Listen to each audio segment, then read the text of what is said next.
Então, nós vamos falar agora sobre uma breve revisão sobre nacionalidade e vamos começar, então, lá na Constituição, no artigo 12, que é onde vai falar sobre os direitos da nacionalidade na Constituição brasileira, né? Então, o artigo 12 fala dos brasileiros natos e dos brasileiros naturalizados. Vamos falar brevemente primeiro dos brasileiros natos, né? Então, a Constituição, ela estabelece lá no inciso 1º, as linhas A, B e C, quem serão os brasileiros natos, tá? Então, a linha A fala que são aqueles nascidos no Brasil, ainda que de pais estrangeiros. Então, não importa a nacionalidade dos pais, desde que estes pais não estejam a serviço do seu país, né?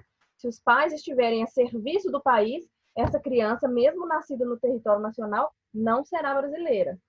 Lembrando, gente, que quando a gente fala a serviço do país, é trabalhando para o Estado, ou seja, ele tem um emprego no setor público do país dele. Trabalhar para empresas privadas não significa estar a serviço do país, ok? Letra B. Os nascidos no estrangeiro, de pai ou mãe brasileira, desde que qualquer deles esteja a serviço do Brasil. Então, aqui é o contrário, né? Então, se seus pais foram para o estrangeiro, né, a serviço do país, ou é um diplomata, ou trabalha numa empresa pública que precisa de um representante fora do Brasil, na embaixada, no consulado, né, em qualquer repartição pública que represente o Brasil fora, e aí tem um filho lá, esse filho vai ser considerado brasileiro. Ele vai ser considerado da nacionalidade lá do país que ele tiver nascido? Não sei, depende do que a legislação lá prevê, tá? Gente, só um minutinho que eu esqueci de dar um mute aqui no microfone e aí acaba fazendo muito barulho aqui.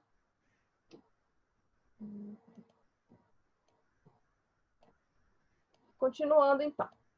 Então, os nascidos no estrangeiro de pai ou mãe brasileira, tá? Seja o pai ou seja a mãe, não precisa ser os dois, desde que qualquer deles esteja a serviço do Brasil lá fora, né? Os nascidos no estrangeiro, o inciso C, gente, traz duas possibilidades, tá? Então, é um inciso só, mas que fala de duas hipóteses. Os nascidos no estrangeiro de pai ou mãe brasileira, desde que registrados na repartição brasileira competente. Então, os pais estavam fora do Brasil, não estavam a serviço do país, nasceu o filho e eles registraram o filho na repartição competente, seja no consulado, seja na embaixada, né? Depende do lugar que ele estiver morando, mas é necessário que os pais façam esse registro, tá? E a outra hipótese aqui que o artigo traz, os nascidos no estrangeiro de pai ou mãe brasileira, desde que venham a residir na República Federativa do Brasil e optem em qualquer tempo, depois de atingida a maioridade, pela nacionalidade brasileira. Então, aqueles que os pais não fizeram o registro na repartição competente, mas que querem ser brasileiros. E aí, para isso, eles fazem o quê? Né? Eles têm que vir residir no Brasil, né? E aí, depois da maioridade, a qualquer momento da vida, eles já estão com 50, 60, 70 anos, não importa, a qualquer momento da vida, depois de atingida a maioridade, eles façam a opção pela nacionalidade brasileira. Nesse caso, eles serão brasileiros naturalizados, ok? Aliás, serão brasileiros natos, me desculpem, tá, gente? Serão brasileiros natos. A hipótese do artigo do inciso 1º é brasileiros natos. Então, todas essas opções aqui que a gente acabou de ler se referem à aquisição originária da nacionalidade, aquela que se dá pelo nascimento e não pela naturalização, tá? Brasileiros naturalizados, inciso 2º. Eu vou abrir aqui, gente, uma página do livro do Pedro Lenza, que ele tem um quadrinho muito interessante sobre isso, tá? Depois, se vocês tiverem oportunidade, baixarem o livro dele na internet, ele disponibiliza a edição mais antiga, a anterior, né? Não a nova, mas a anterior. Vocês podem dar uma olhada lá também, que o livro dele é muito bom para vocês trabalharem com isso. Então, peraí, deixa eu compartilhar aqui. Ele traz, gente, essa tabelinha aqui, ó, que eu acho legal de vocês darem. Qual que é a página, Noelle?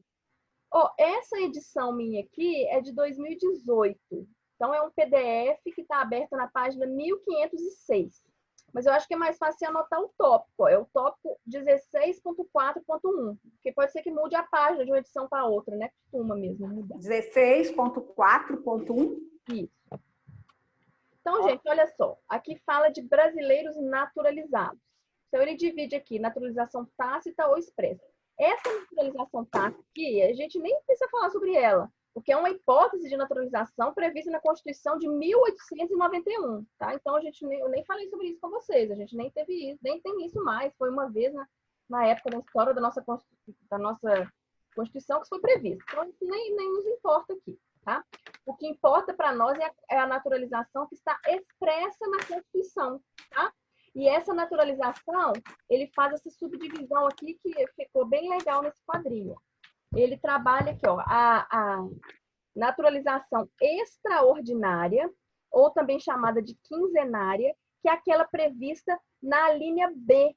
E aí, se a gente voltar aqui, ó, nós vamos lembrar que aquela, ela é chamada de quinzenária porque é aquela que exige a residência de pelo menos 15 anos ininterruptos no Brasil, sem condenação penal e desde que requeiram a nacionalidade brasileira. Essa é chamada naturalização extraordinária. Ela é dada àqueles estrangeiros de qualquer nacionalidade que residam no Brasil há mais de 15 anos, não tenham condenação penal e que requeiram, tá? Lembrando, gente, que residir no Brasil há mais de 15 anos tem que ser residência legal, tá? Se ele estiver aqui ilegal durante 15 anos, esse período que ele ficou aqui ilegal não conta, tá? E aí, então ele chama de quinzenária essa que exige a residência de 15 anos no Brasil, que é essa aqui. Essa naturalização, gente, ela é utilizada pelas pessoas que não conseguem cumprir os requisitos da ordinária, porque a ordinária é muito mais fácil, né? Vocês vão lembrar, nós vamos abrir aqui daqui a pouco, tá? Então, olha só, a ordinária é a que está prevista na linha A. A linha A é aquela que fala na forma da lei. Vamos lá ver a linha A. Ó. Os que na forma da lei adquiram a nacionalidade brasileira. Que lei que é essa, gente? É a Lei 13.445, que é o Estatuto do Estrangeiro, né? E que vai lá falar todos os requisitos que vai ser serão exigidos para a pessoa se naturalizar. Eu vou ler eles daqui a pouco, tá? E que mais que o inciso A fala? Os que na forma da lei adquiriram a nacionalidade brasileira, exigidos aos originários de país da língua portuguesa apenas residência por 1 ano ininterrupto e idoneidade moral, tá? Então, aqui o Pedro Lenza faz essa subdivisão, ó. Ordinária, que é aquela prevista na linha A. Temos os originários dos países de língua portuguesa que necessitam cumprir requisitos muito menos exigentes, residência de 1 ano só e idoneidade moral, então é bastante fácil, né, para essas pessoas. Qualquer país de língua portuguesa, tá, gente? Qualquer país que fale língua portuguesa. E aqueles outros que não são originários de países que falam português, e aí são aquelas que a gente vai ter que observar o critério na lei, tá? A gente divide ela de ordinária legal, especial e provisória. Se vocês relembrarem, eu vou até abaixar aqui, que vai ficar mais fácil a gente olhar por aqui. Ó. A questão dos portugueses, residência por 1 ano ininterrupto e idoneidade moral. São apenas 2 requisitos, muito fácil. A residência, a naturalização ordinária legal é aquela prevista para os estrangeiros, de uma forma geral, que não são de países que falam português, que está lá na 13.445, gente. No artigo 65, nós lemos esse artigo em sala, na época, né? Já tem um tempinho isso, a gente estava presencial ainda. Quais são os requisitos? São estes requisitos aqui. Ter capacidade civil, segundo a lei brasileira, ou seja, ser plenamente capaz. Residência no território nacional por pelo menos 4 anos. Comunicar-se em língua portuguesa e não possuir condenação penal ou estar reabilitado nos termos da lei. Então, esse último inciso aqui, vou fazer uma observação. Não pode ter sido condenado, ou, se ele tiver sido condenado, que ele já tenha feito a reabilitação. A reabilitação é um procedimento, gente, que está previsto lá no Código Penal, tá? Vocês vão estudar isso aí mais para frente, que ocorre quando a pessoa já cumpriu a pena dela, né? Ela já cumpriu todos os requisitos, tudo que foi imposto a ela, então ela já cumpriu a pena e ela pode, então, passar pelo procedimento de reabilitação, que tem lá no Código Penal todos os requisitos. Então, se ela tiver sofrido uma condenação penal, mas já tiver passado pelo procedimento de reabilitação, também não tem problema. Ela cumpre o requisito para ser naturalizada. Então, são esses 4 requisitos aqui. Observem que é muito mais fácil cumprir esses requisitos do que o requisito da quinzenária, né? A quinzenária exige 15 anos de residência e não possuir condenação penal. Então, se a pessoa não tem capacidade civil, ou seja, ela não consegue cumprir isso aqui, ela pode tentar lá pela quinzenária, porque ela não exige esse requisito, né? Ou se ela não se comunica em língua portuguesa, também ela pode tentar pela quinzenária, porque não exige esse requisito, tá? Dentro ainda de ordinária, gente, da linha A, do inciso 2, que nós estamos falando aqui do artigo 12, ainda tem a naturalização especial, que é aquela que pode ser concedida em uma dessas 2 hipóteses aqui, que está lá no artigo 68 da Lei 13.445 também, né? Então, que é o que a gente falou também em sala. Ser cônjuge ou companheiro há mais de 5 anos, de integrante do Serviço Brasileiro em atividade ou de pessoa a serviço do Estado brasileiro no exterior. Então, são aquelas pessoas que se casam com brasileiros, que vivem no exterior e que trabalham a serviço do Estado brasileiro lá. Essas pessoas casadas com esses brasileiros que estão lá, elas não precisam cumprir esses outros requisitos aqui. Não precisam vir residir no Brasil, não precisam de comunicar-se em língua portuguesa, nem nada, né? Basta que elas sejam casadas com esses brasileiros há pelo menos 5 anos, tá? Aí elas já conseguem a naturalização, chamada especial. Então, são aquelas que são casadas ou vivem em união estável, tá, gente? Não apenas o casamento formal. De pessoa que é integrante do Serviço Exterior Brasileiro em atividade, se ele ainda está em atividade, se ele, obviamente, já se aposentou ou saiu do emprego, não conta, ou pessoa a serviço do Estado brasileiro.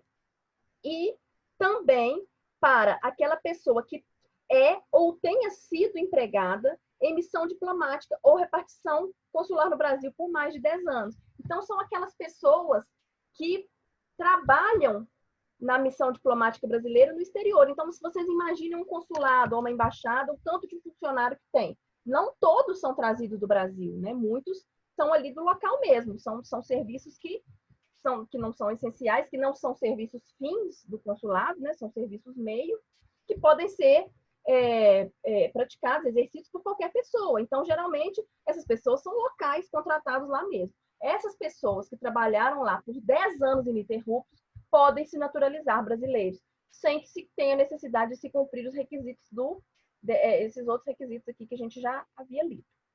Então, essas são as 2 hipóteses de naturalização especial. E, claro, tem que ter essas outras ao mesmo tempo, tá? Então, o que essa especial retira, que não é necessário? Residir no Brasil por 4 anos. Então, eles podem se naturalizar brasileiros sem nunca ter residido no Brasil, tá? Por quê? Porque eles são cônjuge ou companheiro de quem trabalha, ou se tiver trabalhado durante 10 anos, tá? Lembrando que tem que cumprir esses outros requisitos aqui também, tá? Atividade civil, comunicar-se em língua e não possuir condenação. E temos ainda, dentro daquela que a gente lê lá no artigo 12, na forma da lei, a gente ainda tem essa naturalização provisória, que é aquela que é concedida para crianças, né? Ela tem um tempo de duração. Então, ela é concedida, pode ser concedida, né, para criança ou adolescente que tenha fixado residência no território nacional antes de completar 10 anos de idade. E tem que ser requerida por meio do representante legal, tá? Então, gente, como que é essa? Essa é criança, independente da idade, criança e adolescente, né? Então, adolescente até 17 anos, né? Completou 18, já não é mais adolescente. Mas ele tem que ter fixado residência antes de completar 10 anos. Mesmo que ele venha requerer essa nacionalidade depois, né? Já com 17 anos, 16, ele tem que ter fixado residência no Brasil antes de completar 10 anos. E tem que ser capaz, obviamente, de comprovar isso, né? E aí, essa vai ser uma nacionalidade provisória, uma naturalização provisória. Ele vai ser brasileiro, essa criança ou adolescente, né? E essa naturalização pode se converter em definitiva, desde que ele assim o requeira. Ele tem 2 anos depois de atingida a maioridade para requerer que essa naturalização provisória se transforme em definitiva. Se não houver nenhuma ação por parte dele, ela acaba, né? Ela vai perder essa naturalização. Por isso que ela é chamada de provisória. Ok, gente? Vamos voltar aqui à Constituição e relembrar se temos aqui mais algumas coisas para falar. Ó, nós temos que relembrar aqui o parágrafo 1º do artigo 12. Aos portugueses com residência permanente no país, se houver reciprocidade em favor de brasileiros, serão atribuídos os direitos inerentes ao brasileiro, salvo os casos previstos nessa Constituição. É o que a gente chama de quase nacionalidade, né? A doutrina deu esse nome, quase nacionalidade. Aqueles portugueses, e aqui fala, se houver reciprocidade em favor de brasileiros, e hoje em dia a gente pode falar que há, porque há um tratado firmado entre Brasil e Portugal nesse sentido, tá? Então, os portugueses que estão aqui, eles podem solicitar que seja concedido a eles, né, o direito, os mesmos direitos que são dados aos brasileiros. Eles continuarão sendo portugueses, eles não estão se naturalizando, só que eles vão ter os mesmos direitos que os brasileiros. Quais direitos?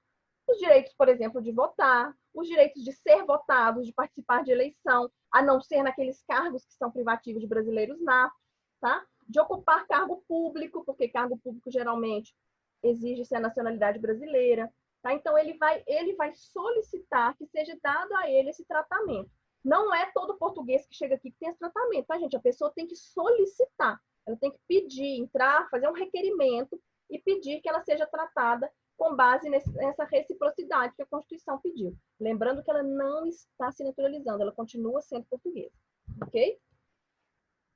Nós temos aqui ainda, a lei não poderá estabelecer distinção entre brasileiros natos e naturalizados, a regra geral é que todos serão tratados da mesma forma, salvo algumas exceções.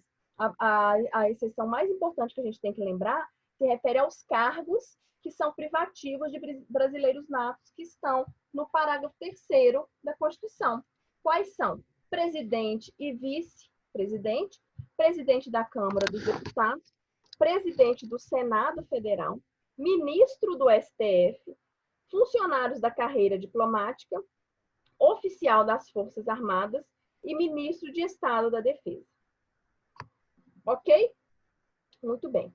Outra coisa importante da gente relembrar das nossas aulas, das nossas primeiras aulas desse semestre.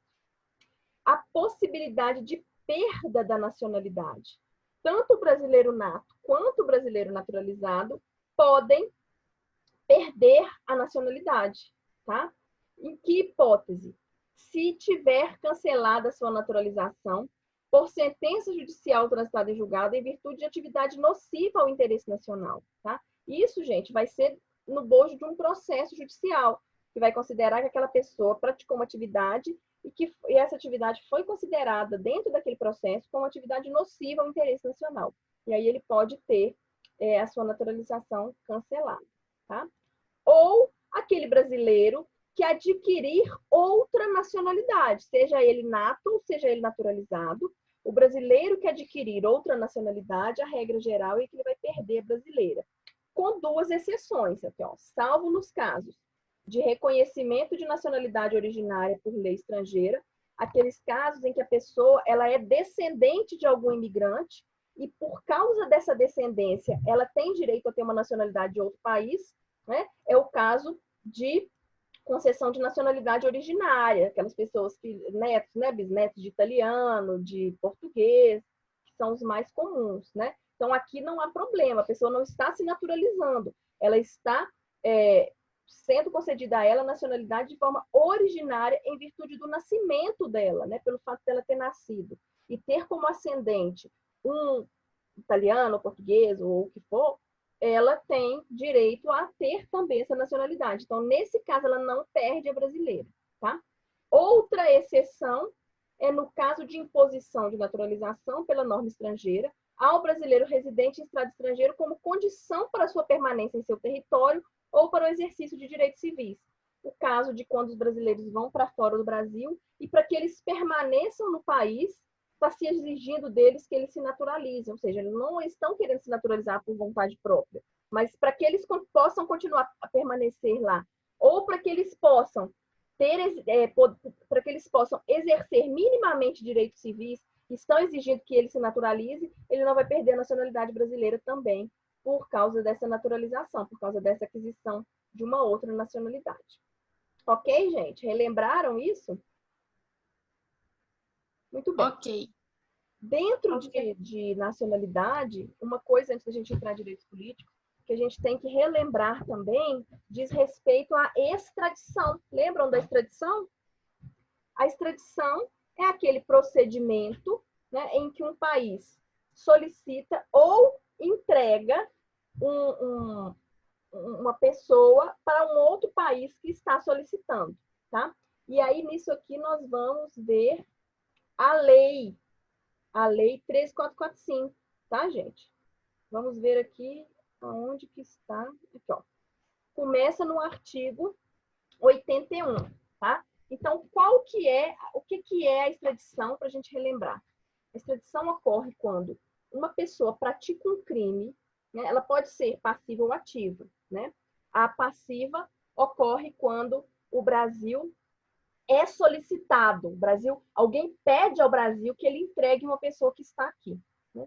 E a ativa é quando o Brasil está fazendo a solicitação de que seja entregue a ele uma pessoa que está em outro estado, pessoa que tenha praticado um crime, né? Para que essa pessoa venha a cumprir a pena aqui, né? Ou o Brasil manda a pessoa para que ela vá cumprir a pena lá no país que está pedindo, tá? Então, se a gente relembrar aqui os requisitos, ó. Esse aqui é o procedimento formal da extradição. Nós temos que relembrar aqui o artigo 82. Ó. Quando que não se considerar a extradição? Ó. Não se considerar a extradição quando? O indivíduo cuja extradição for solicitada for brasileiro nato. Então, brasileiro nato, o Brasil jamais extradita brasileiro nato, né? O fato que motivar o pedido não for considerado crime no Brasil ou no estado requerente. Então, às vezes, a pessoa está sendo condenada, né, num outro país porque ela é homossexual. Tem país que isso é crime, né, gente? Então, só que aí ela foge para o Brasil e o país está solicitando ao Brasil que devolva essa pessoa para que ela possa cumprir a pena de ter praticado esse crime lá. Só que isso no Brasil não é crime, né? Então, aí, nesse caso, o Brasil não vai conceder a extradição para essa pessoa, tá? Nem se não for crime no Brasil e nem se não for crime no estado que está pedindo essa pessoa, né? Porque nem sempre é o estado da nacionalidade da pessoa que pede ela, né? Às vezes é a Itália pedindo que o Brasil entregue um chinês, né? Então, aqui o que importa é que o fato praticado pela pessoa seja crime no Brasil e seja crime no estado que está solicitando que a pessoa seja entregue, tá? Também não será concedida a extradição quando o Brasil for competente, segundo as suas leis, para julgar o crime imputado àquela pessoa, né? Quando a lei brasileira impuser o crime de pena de prisão inferior a 2 anos, então é um crime de menor potencial ofensivo, né? Porque a pena imposta não é tão alta. Quando o extraditando estiver respondendo a processo ou já tiver sido condenado ou absolvido no Brasil pelo mesmo fato que fundar o pedido. Por quê? Porque nesse caso ele já passou pelo processo ou está passando, já foi analisada a conduta dele, ele foi condenado ou foi absolvido, né? Então, nesse caso, não haverá extradição. Senão haveria o que a doutrina chama de bis in idem, né, gente? A pessoa ser condenada pelo mesmo fato 2 vezes, né? Tanto aqui no Brasil quanto no exterior. A punibilidade estiver extinta pela prescrição, segundo a lei brasileira, ou segundo a lei do Estado que está requerendo que seja entregue à pessoa, tá? Então, passou muito tempo, o crime prescreveu, nem o Brasil pode mais puni-la por causa da prescrição, e nem o Estado que está requerendo aquela pessoa pode mais puni-la. Então, o Brasil não entregará a pessoa nesse caso. O fato constituir crime de opinião ou crime político, né? Vocês vão lembrar lá das nossas aulas, que qualquer pessoa que pratique crime político ou crime de opinião não será extraditado, tá? Então, crime político ou crime de opinião não é motivo para extraditar pessoa. O Brasil jamais vai extraditar qualquer indivíduo por esse motivo, né? O extraditando tiver de responder no estado requerente perante tribunal ou juízo de exceção, né? Que são aqueles que violam regras constitucionais, violam normas internacionais de direitos humanos. Esses tribunais, se for um tribunal desse tipo que vai julgar aquela pessoa, o Brasil não vai extraditá-la. O extraditando for beneficiário de refúgio ou de asilo. Então, se no caso a pessoa ela está aqui no Brasil como refugiada ou como asilada, ela não vai ser entregue, tá? É uma proteção que o Brasil dá para alguns indivíduos para quem ela concedeu esse status, vamos chamar assim, tá? Porque para pessoas ter o status de refugiado ou de exilado, ela tem que cumprir uma série de requisitos. E a partir do momento em que ela cumpre os requisitos e é considerada refugiada ou exilada, o Brasil dá uma proteção a ela, né? Para isso que ela está pedindo o refúgio ou o asilo, para que ela tenha uma proteção. E aí o Brasil dá essa proteção e aí essa pessoa não vai ser extraditada também.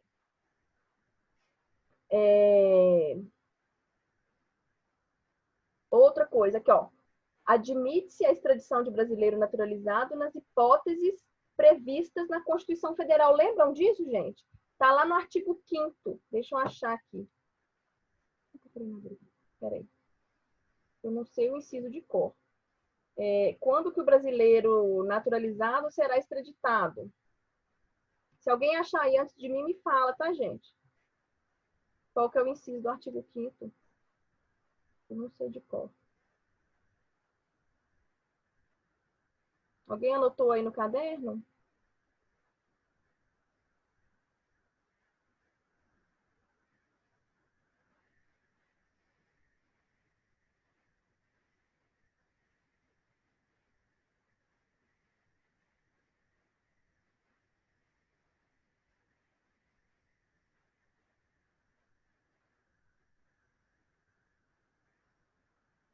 Artigo 39. Espera só um minutinho, gente, que eu vou dar uma olhada aqui.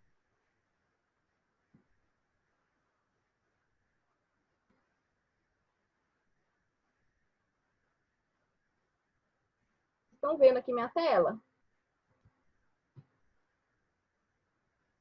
Sim. Sim, então peraí.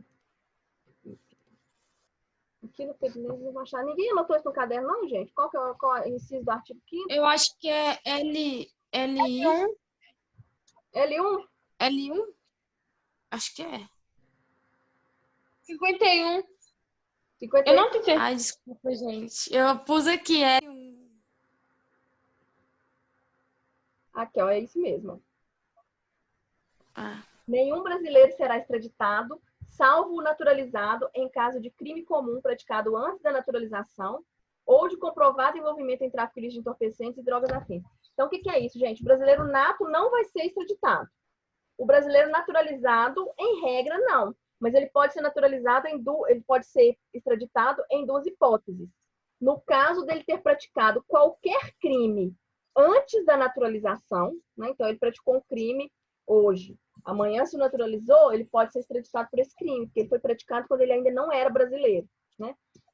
Ou se o crime que ele tiver praticado a qualquer momento, antes da naturalização ou depois, for o crime de tráfico ilícito de entorpecentes. Lembraram disso? Então, quando que eu posso extraditar brasileiro naturalizado? Quando ele tiver praticado um crime comum antes da naturalização, e é obviamente esse crime que está ensejando a extradição dele, ou quando ele tiver praticado um crime de tráfico ilícito de entorpecentes. Qualquer hora que ele tiver praticado esse crime, eu posso extraditá-lo por esse motivo. Ok, gente? Voltemos aqui, então, à lei. Deixa eu ver se tem mais alguma coisa que a gente precisa de lembrar aqui da extradição. Acho que é isso, gente. Porque tem todo o procedimento aqui, né, de como que vai ser feito, e isso a gente não trabalhou, né? A gente só falou das regras gerais. Daqui a pouco a reunião acaba e eu abro outro, tá? Então, gente, alguma dúvida com relação à nacionalidade, direito da nacionalidade, aquisição da nacionalidade, podemos passar para direitos políticos? Ou alguém quer falar alguma coisa? Quer fazer alguma coisa? Deixa eu ver se tem alguma coisa no chat aqui. Não, não tem chat. Então, vamos falar dos direitos políticos, tá? Muito bem.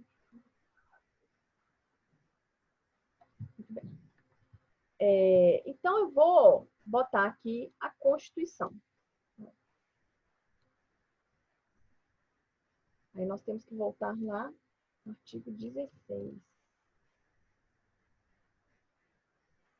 Os direitos políticos, né, gente? Vocês vão lembrar. estão previstos no artigo, aliás, 14, artigo 14. Tá? Então, vamos lá, gente. Direitos políticos, artigo 14. Depois vou abrir aqui o material também, que eu deixei preparado bem nessa parte. Nós temos que lembrar, né, que essa parte aqui genérica de que o sufrágio é universal, o voto é direto e secreto, com valor igual para todos, né? Nós temos plebiscito e referendo e iniciativa popular como forma de participação dos cidadãos na vida pública, na tomada de decisão do Estado, né? Então, a diferença, plebiscito e referendo são institutos que são usados para validar uma decisão que o governo vai tomar ou já tomou, né? Então, o plebiscito é aquele em que a consulta é realizada previamente à prática do ato. Primeiro eu consulto as pessoas, depois eu pratico o ato, caso a população autorize. E referendo é aquele em que eu pratico o ato e depois consulto a população para ver se aquele ato que eu pratiquei deve ser mantido, tá? Temos que lembrar também aqui, né, as condições de elegibilidade, né? As condições de elegibilidade, gente, está aqui no artigo, mas eu acho que eu vou abrir no material, que eu fiz tudo divididinho, capacidade eleitoral ativa e passiva, e aí para a gente estudar aqui, eu acho que vai ser mais didático. Isso aqui, esse aqui eu não mandei para vocês, não. Isso aqui a gente estava em presencial ainda. Vou botar para vocês lá no portal, tá? Se cair, vocês fiquem lá de olho que eu mando outro link. Então, gente, nós temos a capacidade eleitoral ativa, que é a capacidade de votar, e nós temos a capacidade eleitoral passiva, que é a capacidade de ser votado, de concorrer a um cargo eletivo, tá? O que garante a capacidade eleitoral ativa, né, é o alistamento eleitoral. A pessoa se alista como eleitor, né? Ela vai virar eleitora com o alistamento eleitoral, ou seja, eu vou tirar o título de eleitor e aí eu passo a ter a capacidade eleitoral ativa. E aí, voltemos na Constituição. Quem pode se alistar como eleitor? O alistamento é obrigatório para os maiores de 18 anos e facultativo para os analfabetos, para os maiores de 70 anos e para as pessoas que têm entre 16 e 18 anos. Não podem se alistar como eleitores, ou seja, são inalistáveis. Lembram disso? Os estrangeiros são inalistáveis, não podem votar. E, durante o período do serviço militar obrigatório, os conscritos. Quem são os conscritos, mais uma vez? Aqueles homens que fazem o serviço militar obrigatório, que se alistam quando fazem 18 anos, né? Aquelas pessoas que vão servir o exército, né? Como a gente fala. Elas se alistam e vão fazer o serviço militar obrigatório. São chamadas de conscritos, tá? Então, essas são as pessoas alistáveis, tá? Voltemos aqui ao material. Estou passando rápido, gente, porque nós já vimos isso, senão não dá tempo de a gente falar sobre tudo isso hoje. A matéria é mais ou menos extensa, né? Então, aqui já falei, isso aqui não vou falar, características do voto, vocês podem dar uma lida aí no caderno, tem coisas mais importantes para a gente repassar. Capacidade eleitoral ativa, que é a capacidade que a pessoa tem de ser eleito, ou de ser votado, de receber voto, ou seja, de concorrer a um mandato eletivo, tá? E aí a Constituição vai nos trazer, lá no artigo 14, eu até transcrevi ele aqui, ó, não precisa voltar lá na tela. Quais são as condições de elegibilidade, que vai estar lá no parágrafo 3º. Então, a primeira é a nacionalidade brasileira, então tem que ser brasileiro para ser candidato a qualquer coisa, a não ser naquela condição de português equiparado, que a gente acabou de falar, né? Que a pessoa continua sendo portuguesa, mas ela recebe todos os direitos que é dado aos brasileiros, com exceção dos cargos que são privativos de brasileiros natos. Pleno exercício dos direitos políticos, ou seja, aquelas pessoas que tiveram os direitos políticos suspensos por algum motivo, sentença condenatória